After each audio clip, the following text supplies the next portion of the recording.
Well, it's annoying. Hello, hello, hello, hello. Yeah, I think that's worked. Yeah, it's working now.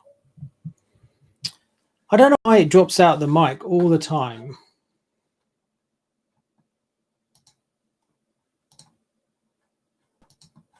It's just a bit flaky.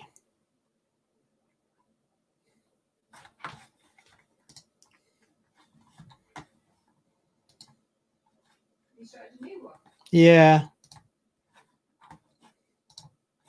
Had to. It wouldn't. It doesn't let you go in and edit your microphone afterwards or anything like that. Hello. Hello. Sorry, not sure what's going on with my microphone. I had to restart it, so we'll give people a few minutes to turn up as I've kicked them out and stuff like that. Every time I do one of these, I have the same problem. Yay.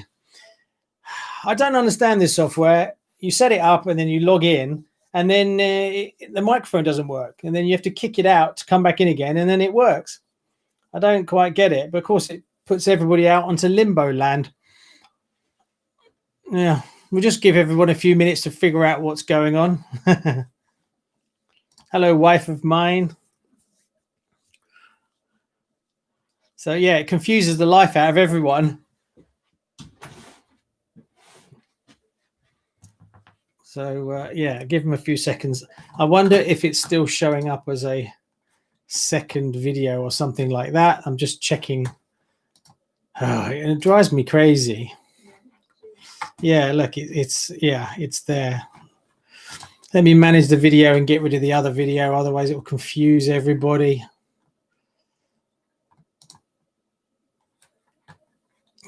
Okay, let me get rid of this. Oh, it is set to private. Delete forever. Deleting it. Right, so hopefully people will start to see it. I'll have to fix all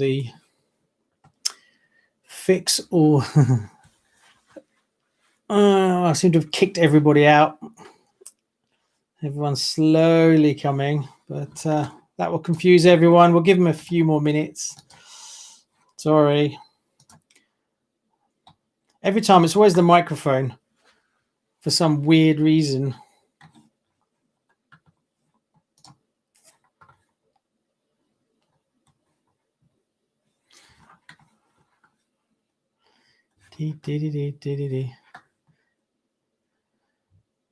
Hi, Gaz. Hi, Peter. Hi, Chris from Down Under. John B. Matt Taylor. Peter. Blake. Hello. Just waiting for everyone else to turn up that I kicked off stupidly.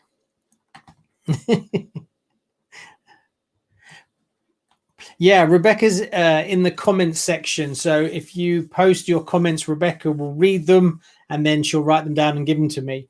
So because the chat gets a little bit quick, I can't read everybody's.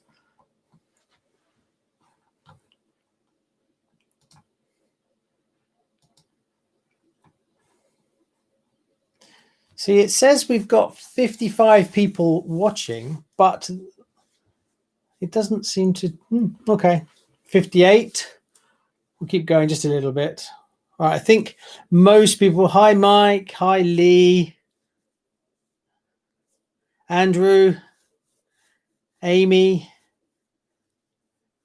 Vintage Tamia. Right, well, I think most people have figured out that it takes 2 attempts for me to get my videos working, but I think a lot of you are now here. So we'll crack on. So I'll go over it again. Rebecca's in the comments. Rebecca Evans is in the comments section. She is my wife, and she's sitting just over there off screen. She funds the RCKicks studio. Basically, what you got to do is put your comments down or your questions, and she will take a note and then give them to me because it gets a bit quick and I can't see it while I'm talking. Right, so I've written down a load of the questions that were asked in the Facebook and on the posts that I did this morning. So we'll run through some of those and then we'll get on to the questions and comments from this section. Right, so the first one was from Johnny Durans. He wants to know, what's the essential tools for building? Depends on your budget. You can go real high-end, super classy stuff, or you can go bottom end, which is where I kind of started, just with standard screwdrivers and stuff like that. Now, a lot of you will know this, but a lot of kits from Tamiya and Kyosho, they don't use standard Phillips. So if you're using standard Phillips screwdrivers, you're more likely to round them off. You need to have the Japanese equivalent. So one that was recommended to me for ages, because if you go back and watch some of my older videos, you'll realize that I'm using just a Phillips screwdriver. So people hounded me for quite a while, and eventually I bought these. I think these are brilliant. These are much better than I expected. Quality-wise, they're really good. They do wear. I mean, obviously, I use mine quite a lot, but they do wear down, so their life, I'll have to, but I will buy another set. But I love the handle. So they're really good. But they're like, there's two versions you can get of these. There's these ones, and then there's like an older set. The older set is not as good as the new set. So personally, get this one first and then pick up this one later when you've got a bit of money. One thing that is nice is you can actually take the handle from one and actually use both. So what I tend to do is this, or I will just take and I'll do like this. But this handle and this is better quality than this one. But they are great. They are really, really good. Also, the box, this box is really handy for doing your shocks. You just take a couple of those out and you put your shocks in there. So you can let the oil settle for quite a while. So that's what I use that for. Whereas this is more just like a plastic box. Just pretty rough. So you shop around, you get a good deal, but they're great, really good. I also have got one of these to chat to you quite a bit. He sent me some tools and things like that. This is brilliant. I can highly recommend this ratchet screwdriver. This part is absolutely gorgeous, really good quality. So you can change it if you want. I'd like to get some more of these for sure. Also, he sent me another one, which is non-Tamiya, and it's got like a ratchet thing at the end. But this is set. You can't change this. So these are excellent, really, really good. But I've only had these a week or so. What else would I recommend? I used to use a drill to do my polycarbonate bodies, and everyone's like, "No, get a center punch thing, whatever you call it." So I managed to get one, and then I was gifted another one. And yes, I can recommend these. Don't use a drill. Get one of these. They're really, really good. Much more precise, and you get a clean cut from them. So I was a bit like, yeah, my drill works fine. Yeah, it's okay. But no, these are really good. Just be a bit careful with them when you're poking it through. You don't stab yourself with it. The other things that I tend to use a lot, good pair of snips. Standard, nothing special about those, just a good quality pair. And for cutting out bodies, I use these rounded scissors. They're pretty cool, but I need to get another set because these are all gummed up with glue and everything and started to wear out. And then needle nose pliers. These are just some I had before, but I use these all the time for the little E-clips because you can actually pull the clip into place with them. I need to get another set because these are kind of broken. Look, kind of broken a bit, but I use those a lot. And that's my basic tools. That's all I really use. So that's my recommendations. And that's, I wouldn't say that's that expensive. And then you can go up from there, really. So the next one was Duvan. Sorry if I butcher anybody's name. He said, rebuild a vintage touring chassis like a TA01 or TA02 on the show. Yeah, some things, cars as they flow. Now, obviously, I'm doing a lot of new release cars because that's kind of popular and people like to see the new cars before they buy them. So I do a lot of new stuff. But there's no reason that I won't do a touring car. I actually really like the touring cars. It's just I'm kind of into the buggies a bit at the moment, but as and when things come out and when things kind of appear, then I'll put more on the show. So there you go. But yeah, no reason why I won't restore a TA01. What else have we got?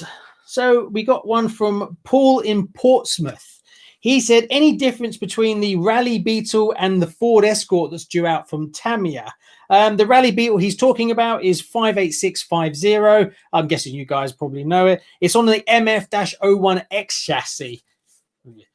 I don't think it's any different at all. I'm not sure whether it'll have friction shocks or it'll have oil shocks. That's the only thing I think might be different, but not an overly fan of that chassis. I have actually put one of those chassis on a Porsche 959 body that I still haven't finished. That's why I'm changing to a different chassis. There's a video on it if you guys don't know what I'm talking about, but I've actually bought a different chassis. So when the Escort comes out, I will put that chassis on it, and it's a rear-wheel drive chassis. And I think the biggest weird thing with this Escort is that it's not a rear-wheel drive chassis. So there you go. It's a bit of a strange one. Paul Taylor, bit of a random one. He said, do you know that they're going to do an RC race on the moon? Well, that's SpaceX for you, isn't it? I mean, it's Elon. The guy does random stuff. So, yeah, that'd be quite cool. And I'm a big SpaceX fan, and I do follow all their launches and their prototype stuff and the launch they had the other day and things like that. Yeah, it's pretty cool stuff. I guess the reason they're probably doing it is that they have to test some sort of system that goes to the moon. So they have to put a payload in it. So like when they launched that car, the only reason they launched the car was normally when they're testing a rocket, they'll just fill it full of concrete and launch it with the set payload weight. So I'm guessing this is probably along the same sort of lines, that they need a set weight of payload. So instead of just putting concrete, it's like, yeah, well, we'll do something stupid, and good publicity, isn't it? And stuff like that. But yeah, that'd be quite cool. See some RC racing, sort of. God knows what they'll look like. But yeah, there we go. Then we got Spencer Gold. He asked a question. He's got a hot shot. He's getting a Turbo Optima. Good choice. Very, very good choice. Is there any point getting the Tomahawk? Well, the Tomahawk is very different to the hot shot. Well, obviously, they're four-wheel drive and two-wheel drive. But then he goes on later on and he talks about the Hornet. So he says he's got a Hornet. Now, I'd be more whether you want to use the Hornet. Now, if you're going to get a Tomahawk, you're probably more likely to drive that than you would the Hornet, personally. This is a much better car. But if you're thinking about just the hot shot, basically he was comparing it against the hot shot. Would he use the Tomahawk if he had the hot shot? Yeah, the hot shot is great to drive. The Tomahawk's very different. So they wouldn't step on each other's toes. But you're harder than the Hornet. So I would definitely get a Tomahawk. Massive fan. And they're getting harder to find all the time. So it's a personal choice back to you. Right. Alfie RC, will you buy more modern cars to go around the track? Yes, I will be. Let me go back a little bit. Now, the whole point of me driving cars around the garden was purely just testing the water. When I want to try something new on the channel, I can't just invest a large amount of money in it hoping it's going to work. So I tried to bring that on board as cheap as possible. And that's what the garden was about. I wanted to put more driving content, and I will do in the summer. But I picked up some cones and things like that. And I just did a few videos driving around the track and stuff like that. And you guys really like it. So the next step for that is I need to get rid of the cones, because the cones work really well for me when I'm driving, but they work really badly on the camera. A lot of people complain that it doesn't make much sense. So yeah, the cones are going, but to replace it, I need rope. And I need about 100 meters of 5 centimeter rope. Doesn't sound like much, does it? Yeah, it's about 200 pounds worth, not including delivery. So before I go spending 200 pounds on just the rope alone, I wanted to check to see whether it was something people would be interested in. It has been. Everyone really likes it. And the timing wall as well. So I'm going to add much more of that. Now, the only reason I'm not adding more of that right now is we're in the middle of winter and my garden is wet, muddy, and setting times and driving. It's raining nearly every day and I need it to be dry. So in the spring, summer, as the weather improves, I will be doing a lot more track driving, and I will invest more money in making the track better so that it can be it look better on a camera. But what I really would like to do is find a little piece of land that's local that I could rent and actually have a proper track. So that would be one of my ideal goals for next year, is to try and find somewhere very local to me where I can actually rent a piece of land, sculpt it out into a proper track, and then do that. So I'm going to try and see if I can get that going next year. But obviously it'll be down to cost implications. That if it's £500 a month to rent, I can't do it. But if I can just borrow a bit of land for a few quid, that would be great. So that's one of my plans moving forward. And the idea is to then run modern stuff. Sorry, Alfie, I kind of zoomed off in a different direction. Yes, I'm hoping that with a bit of luck that I might be able to work with some other companies like Schumacher, maybe. Schumacher, if you watch this, please call me up because I'd love to drive some of your modern stuff. I've got a few cars from Schumacher, but some of them are quite expensive. Like a laydown would be really nice. Also a Cat L1 Evo. I'd love to put some modern stuff around the track, but they tend to be quite expensive. But yeah, there's no reason why I wouldn't run modern stuff as well as vintage stuff, bit of everything. What's the next question we've got? Blake and Ashley Briggs, they both asked me almost the same question. Trying to find a Nova Fox in the UK, can't get hold of them. Now, about 8-9 months ago, I sold my Nova Fox because I knew that they were going to do a re-release of it, reissue, sorry. And I picked up the reissue, but the reissue sold out almost instantaneous. But I haven't heard anything about it being discontinued. So hopefully they will do another reissue of it, but I have no... Any of you guys comment below if you've heard that it's been discontinued or anything through the grapevine that there's going to be another reissue of it. I honestly don't know. But I also get asked about trying to find cars and stuff like that. So the things that I do is I just go on eBay, set up a search so it's constantly emailing me. Then I go and join the relevant Facebook groups, comment in there that you're looking for something, whatever it is. And then also go on the RC buy and sell and comment in there. And that's kind of all I do, really. And hopefully something comes to the surface and you can get one that way. Obviously, prices have gone a bit bonkers at the moment, so don't expect it for a total bargain. But yeah, from what I'm hearing as well is shipping is a real issue. Stock coming in is a massive issue now, even more so. So there's this whole lack of stock availability. So it's just going to take time, and we'll have to just wait. So, Andy asked, when are you going to build your XV-01? Yeah, I've had it quite a while. I may have been sitting on that car for about 9 months now. Yeah, I really want to build. I really want to build it. It's not that I've gone off the kit or anything. I just seem to. It seems to just drop down the list a little bit. But yeah, I really like it. I think it's an excellent car, and I really want to drive it as well. It will definitely get done.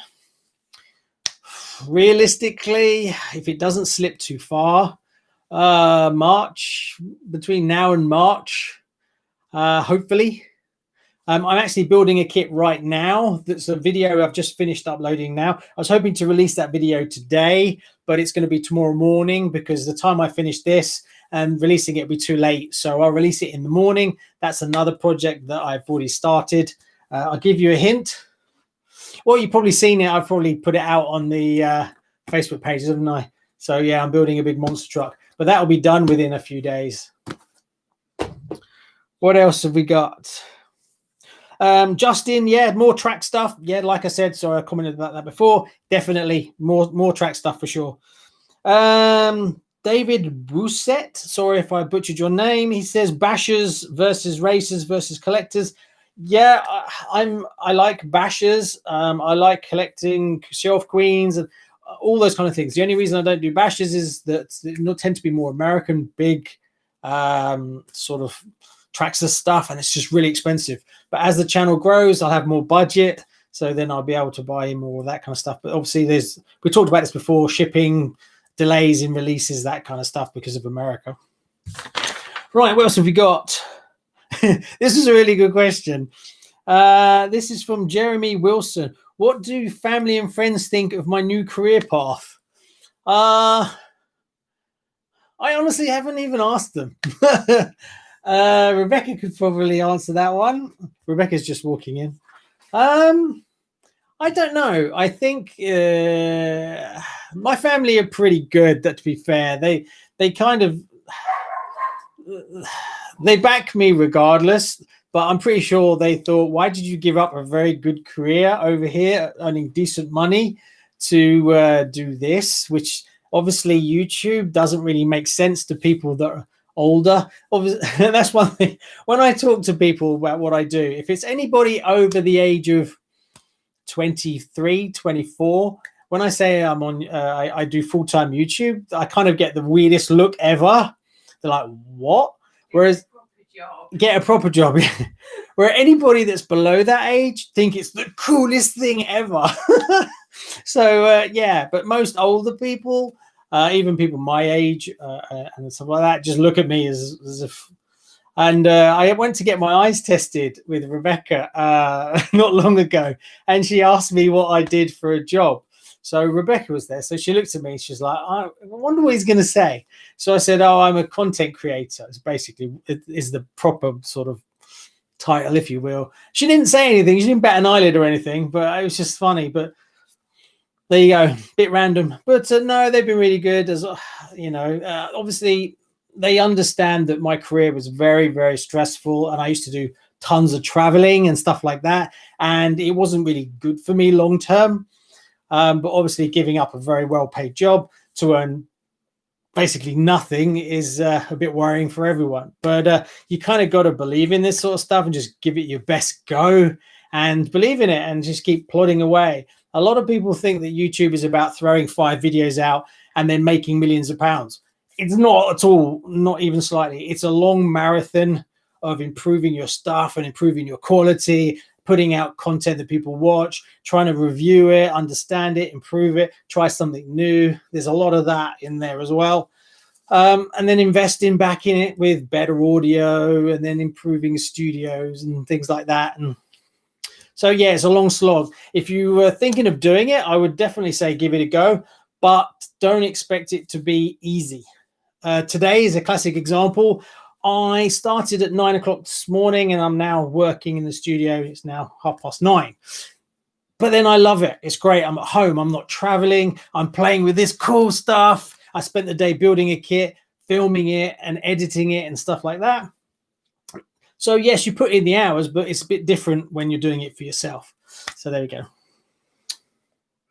Bob Chip asks, Audi Quattro Rally rebuild anytime soon? Yeah, I think that was in the last live stream as well about restoring that. Yeah, it's in the list. There's quite a lot in the list of jobs to do. I'm not short of content. What I'm short of is funds and time, just the amount of hours and the amount of cars to restore. But I will restore as many as I can on the show. So there you go.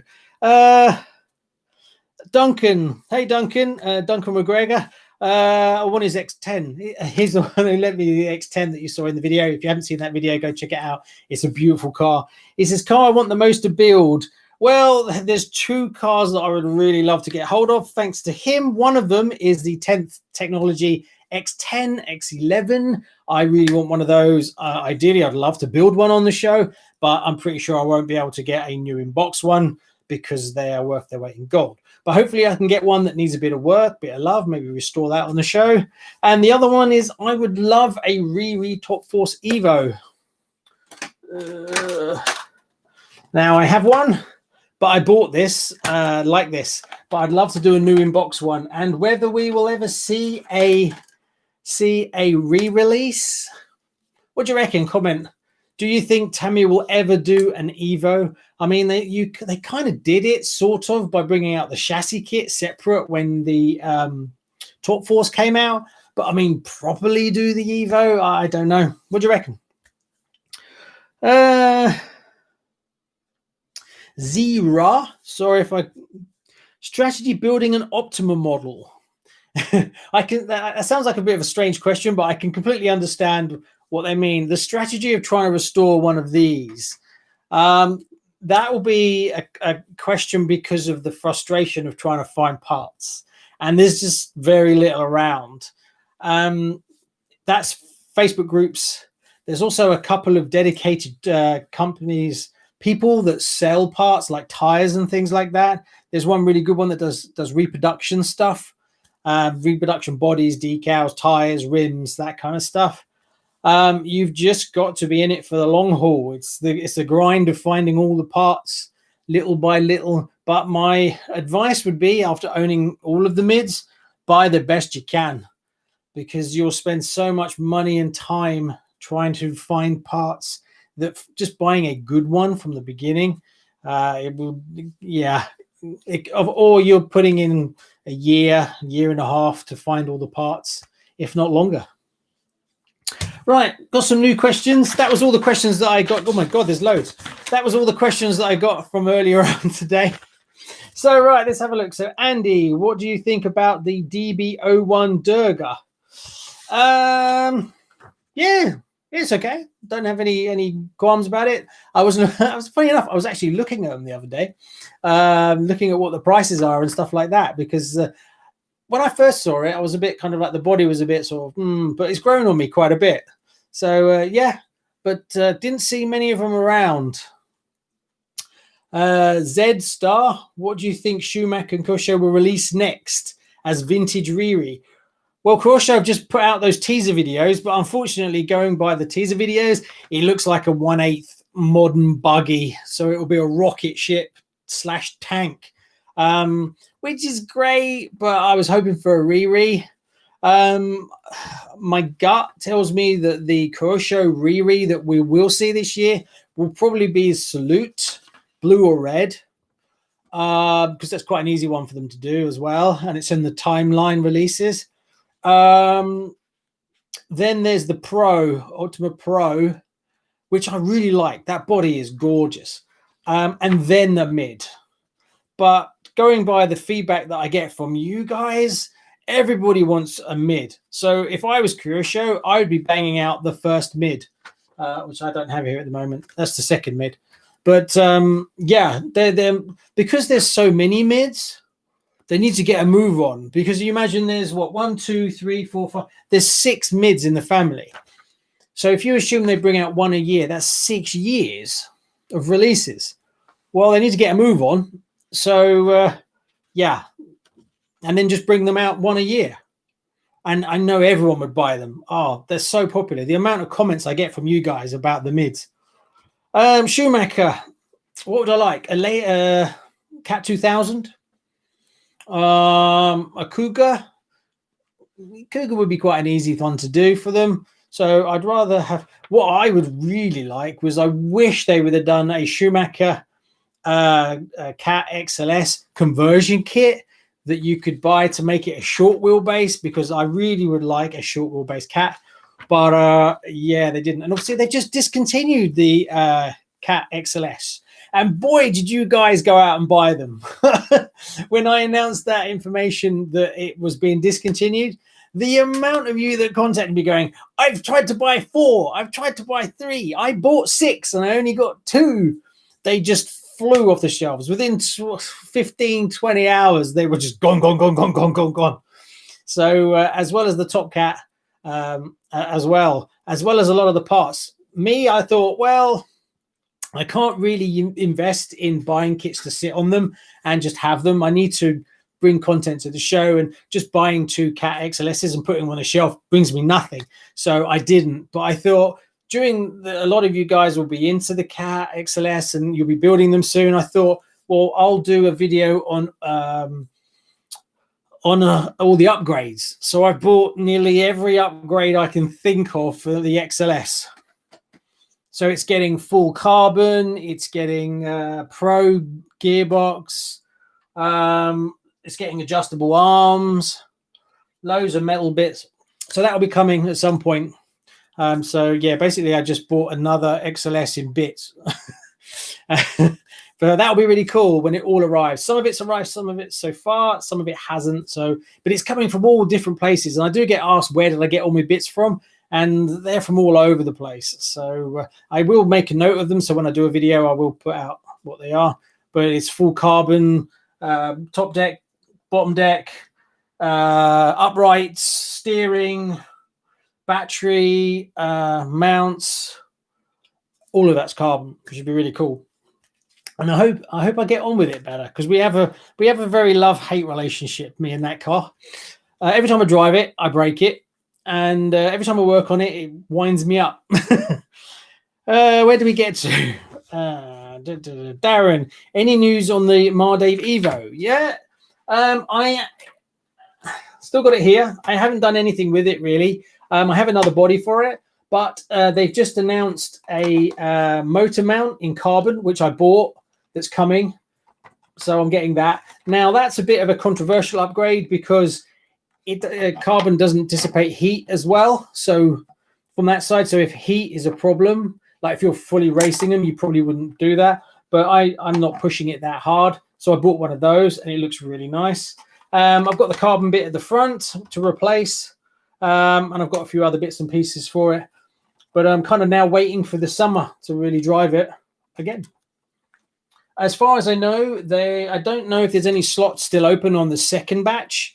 I know the first 50 were sold ages ago when I got mine, but the second set that's due in February, I think. I haven't spoke to Mardave for quite a while, actually.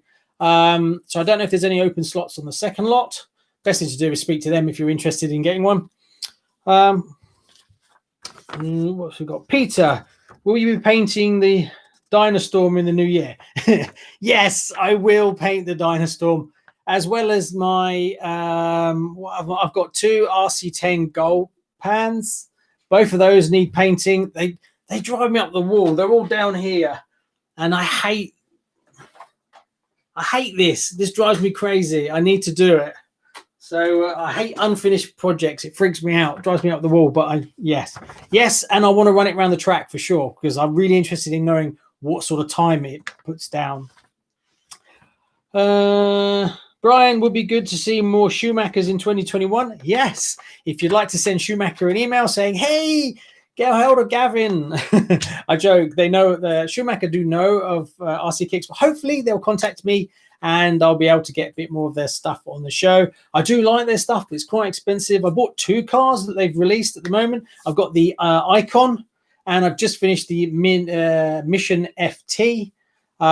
They have got another one, which is slipping my mind, right? Storm, which is a buggy. Now, I would have loved to have the buggy, but I can't spend that. I mean, I was buying them, so I had to draw a line. Otherwise, that would have been a cool one to run around the track as well. But hopefully, maybe I'll hear from them. What else have we got? God, there's so many questions. Adrian, Tama reissued the Holiday Buggy and Sand Scorcher in 2010. What happened to the Rough Rider reissue?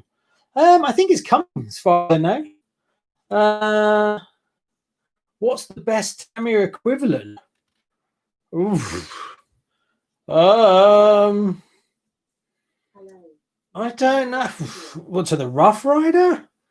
We got the Sand Scorcher, I suppose, kind of the same sort of thing. I don't know. What do you guys think? Put in your comment below. Bilbo, any updates on the RC10s you have? Well, yeah, I will run them around the track. Well, I'll run one of them around the track. I'm going to paint both bodies up together because they're both going to be standard box art. I've got all the decals and everything, but I will run the vintage one around the track because that is a driven one. The A-Stamp one is a driven car, so it has got some damage underneath it. So that will definitely go on the track. The other one, which is the re-release, is brand new and never been driven. But they're identical cars, so I will run one around the track for sure to get a time up here. Stumpy Cat, seems like lots of cars and market out there, hardly any tracks. There's a track really close to me, actually, and it's a really good one. I actually got in contact with them because I wanted two things. One, I wanted to see whether I could go down there and film some stuff for you guys, and two, whether I could actually rent the track, because I thought that would be really good because I can literally drive there in 5 minutes And it's so that 5 minutes from my house is a brilliant track. But the response I got back from them, no, was kind of the answer about renting it. And because they have a limited number of people that can actually go, you have to be a member, and obviously they've got too many members, so they're struggling to be able to let their members go in the numbers that they need. So for me to go down there and film it, I had no chance really. I was hoping that one of them that was down there might have watched the show and might have gone, oh, that would be really cool, but they didn't really seem to be that keen. So maybe when things settle down next year, if things return to normal, hopefully, then I will go down there, because it's literally 5 minutes from me, and it's a really good track as well. Because I'd love to bring some footage and do some racing and all that kind of stuff and film that side of it as well. Definitely. But watch this space, hopefully. Are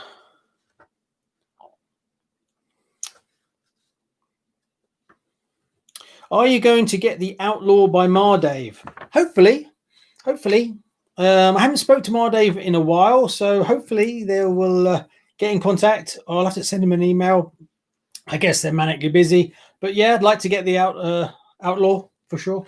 There was some talk about it, but it hasn't been confirmed or anything. But I'll need to speak to them soon. But I'm quite backed up with stuff at the moment, so I can't do anything in the next couple of weeks anyway. So, but yeah, hopefully. Right, what else have we got? Croatia, this is Chris. Do you think we will see any more of the Croatia Legendary Series in 2021? Well, we kind of covered this, really. Yeah, I would say definitely something. At least one, I would thought. But as for what, I don't know. I mean, when they brought out the Phantom, that was a total left field one for me, which was brilliant. Absolutely adore that car. What it will be, I hope it's going to be, we're going to see a vintage buggy, but I honestly don't know. But definitely, I can't see them just doing nothing on the Legendary Series. It's too good a market at the moment. But I know Croatia are having real problems with parts. Getting hold of parts is just impossible from Croatia. So that's a bit of a challenge. Mike, he says, have you seen the XLS is selling out everywhere? Well, we kind of covered that. Yeah. As soon as it was discontinued, they were gone. All of them are gone. Obviously, there's a lot of people that are buying them to sit on them, to probably sell them in a year or so for obviously making a profit on them. So there'll be a lot of that. And hopefully I'll see a lot of build videos of people that were wanted to get one for themselves, but had pushed it down the line because they have funds and stuff like that. So the minute it gets discontinued, they grab one and they'll sit on it and then they'll build it. So hopefully we'll start seeing a few more XLS builds popping up on the Facebook group. And then they'll be drip fed back onto eBay, ones that were just bought to flip them, basically. Ghost RC, what's your favorite build? It's an easy one. Favorite build is this. That was my favorite build so far. I think we can't, every time I get asked that a lot. What's my favorite Riri car? That absolutely stunning. Precision engineering, really. What else have we got? John B. I have a chance to buy a Tamiya Fav in tan color, complete except decals. It's dirty. It needs tires. Is $165 US a fair price? Yeah. It depends on the market. So obviously America is very different to Europe. It's different to the UK. I mean, $165, complete except decals. Yeah, it's pretty good. That's a fair price. Obviously, it's dirty and needs tires. I would look to see what the chassis is like, because obviously you can change the tires. That's not too much of a problem. But if the chassis is really scratched up, that'll obviously lower the value. But yeah, I mean, I'd have to do research on it. But people do send that to me a lot. Do you think this is a good price? The best thing I tend to do when someone sends me that, like if you sent me that, would be to go onto eBay, put in the search, look, click on the filter, look at completed listings, click on sold, and then set to the highest price, and then it will give you at the top what's the actual prices of those things sold for. So you're getting a realistic, don't ever look at what people are selling at, look at what they've sold at. And then if you've got, say, 4 cars that have sold, look at the prices and then just average it. And that'll give you a ballpark figure. Obviously, one thing, especially in our hobby, is condition is everything. Like something that's mint can be 3 times more value than something that's got some damage to it, especially if you're talking about bumpers, chassis, motors. A brand new Falcon bumper would be what, £40? A used one, £5. So yeah, motors are like that as well. Conditioner motors, £100 for a motor, got a big scratch right through the label, £45. So there you go. So it's hard, but that's what I do. Just jump on there and do a bit of research, and then you'll find out what your going price is. Obviously, you're looking at eBay prices tend to be fractionally higher than if you go to the Facebook groups. If you go and chat to the Facebook groups, you'll get better deals. And one thing I really love is you'll get people that will sell you something at the price that they bought it for, just to pass it on. Classic example of that is, where is it? Oh, it's all the way up there. My F201 Ferrari that I just put out a video on. Those on eBay, the prices of those, they're really expensive. So I got chatting to someone who had one and wanted to sell it to me. And he said, I know they've gone up in price, but I just want to sell it for what I got to get my money out of it. Now, it would have been much easier for him to shove it on eBay and make another 40, 50 quid. But he didn't. He sold it to me at what he paid for it. And that was really cool. That was really nice, because there's a lot of people now are struggling to buy kits because the prices are too high. Even I do. So it's a real shame, you know, because I think most of us can look back when we were kids and go, we couldn't buy those because they were too expensive. And then here we are, jump forward to now, and now we can't buy them because they're too expensive. It's just not funny, is it? So yeah, so it's lovely when you get people like that. And there is some real gems in the community. So if someone does that to you, it's nice if you can do it back to them. Another great story I've got for you. Someone who contacted me and has said, I have a manta ray that was found in my loft. I've had it since I was a kid, and I don't want it anymore. Do you want it? So I said to him, he said to me, oh, you can use it for parts or whatever. So I said, yeah, okay, send it to me. So he sent it to me, and he put a whole letter in it with it. And it was all the story of the car when he was young and what he did with it. And he went racing with it, and then he broke something, and then he changed this and he fixed that. And you could see it in the car. Things had been changed and it matched the story. So the car is not a total loss, but I thought the story is so good for the car.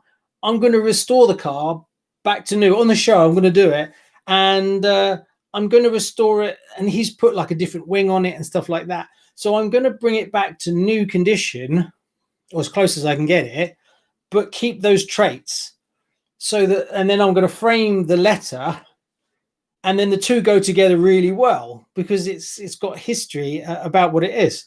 So I thought that'd be quite cool to do that on the show. So that will be coming probably not until March, April time next year, but it's sitting up there waiting as a project. But the car is fantastic because of its story. So there we go. I think that's all the questions. Oh, Rebecca's got a few more. How are we doing for time? Oh, it's 40. We've got a few more minutes. Cool. So Ryan, if you could keep only one of your cars, which would it be? Oh, well, it would have to be probably my Porsche 959, I think. Yeah, probably my Porsche 959. Where it is down there. I don't know if you can see it. It's down there. Yeah, probably. The only problem with that is when you start throwing other things into it, like that means I can't drive it. So it means, which is this one. That's a very rare car. Tom's there. Or maybe that. So yeah, that's a difficult question. It's like, which one of your kids is your favorite?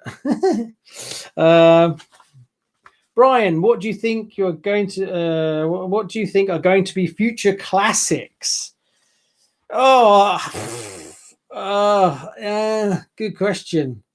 The XLS, I think, in about 4 or 5 years, is going to be one to get hold of. I think I can only see prices going up on that, and I can never see them re-releasing it again. Same with the Top Cat, I think, because they're not going to produce any more. They do, obviously, when they manufacture them, they buy them in bulk because of cost, and they buy them in bulk and then they sell them down, and then they buy in bulk and then they sell them down. And now they've decided that they've sold so enough of them, they're not getting the unit sales they want. They're not going to invest a massive amount of money in the chance they're going to sit on them again. So I think they're gone. What else? Future classics. I honestly don't know. New stuff that's going to be a classic. I honestly don't know. What do you guys think? That stumped me, that one. A lot of what I've been getting is not being super new. A lot of what I've got here is not that new. This thing has gone. This thing's got stupid for what it is. But then again, that's getting on a bit now. I don't know. You stumped me on that one. I'd need longer to think about it. My brain doesn't work that long. It's been a long day.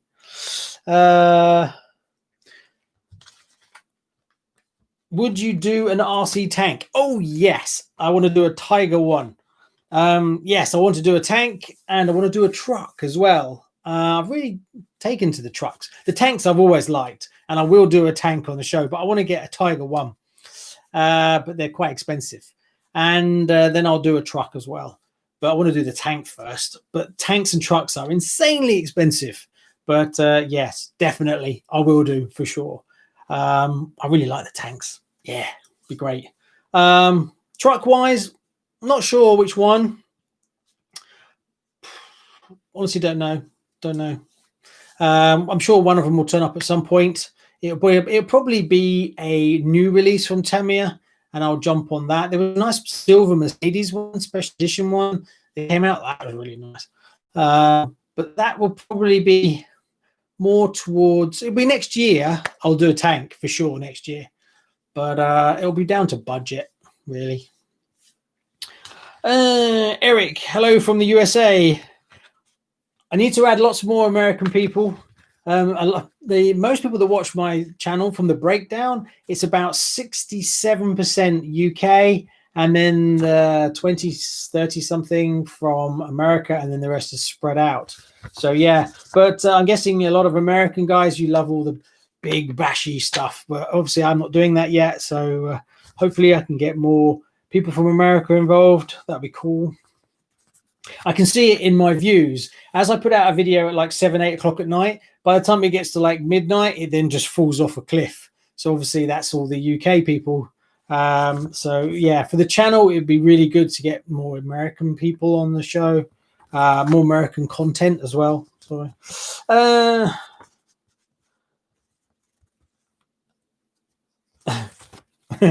So it says, are there any good rally chassis that you would recommend besides the VX01?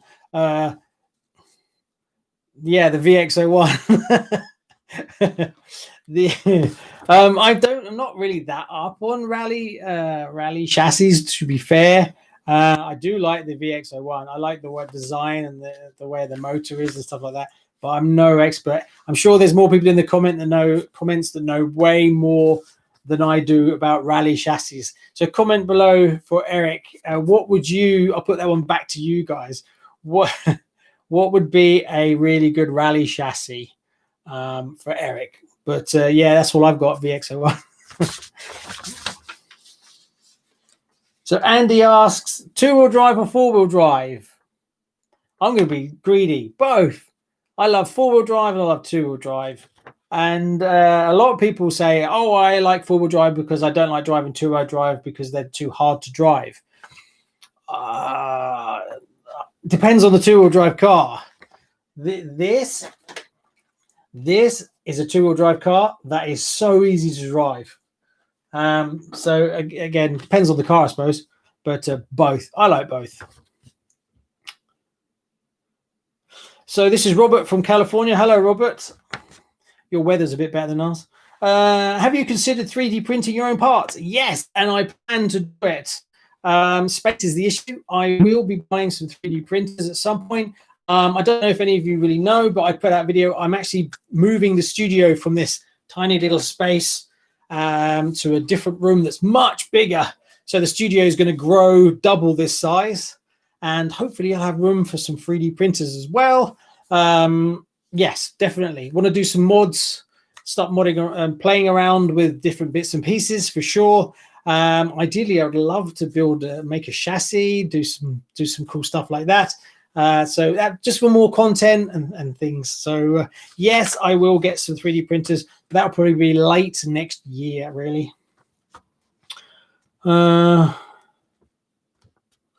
Well, John, he asked about what upgrades we do for the XLS.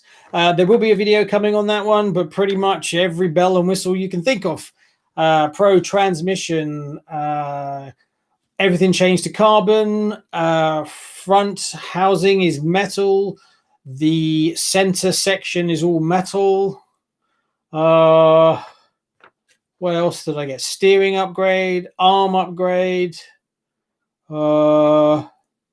I'm going to put brushless in it. I'm going to put Hobbywing brushless system in it. And a few other bits and pieces. I think that's it. Yeah. Stay tuned for that one. It's going to be a good one. Andy, what is your favorite manufacturer? Oh, that's a close one. I'd have to say Kyosho and Tamiya. Very close. Yeah, I would say even Stevens. What's also, you've got other things like, what's my favorite racing company manufacturer? That'd be Schumacher. If I'm going to buy a car to go racing, I'd buy Schumacher. If I'm going to buy a car for nostalgia reasons, I'm probably going to buy a Tamiya. If I want to buy a real top-end car, I'd buy a Kyosho.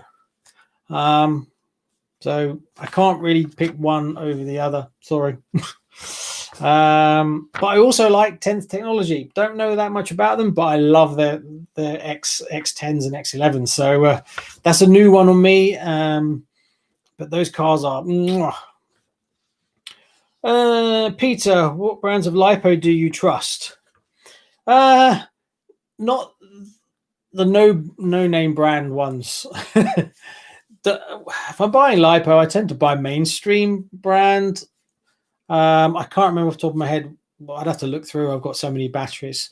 Don't go super cheap, but a lot of it is how you treat them.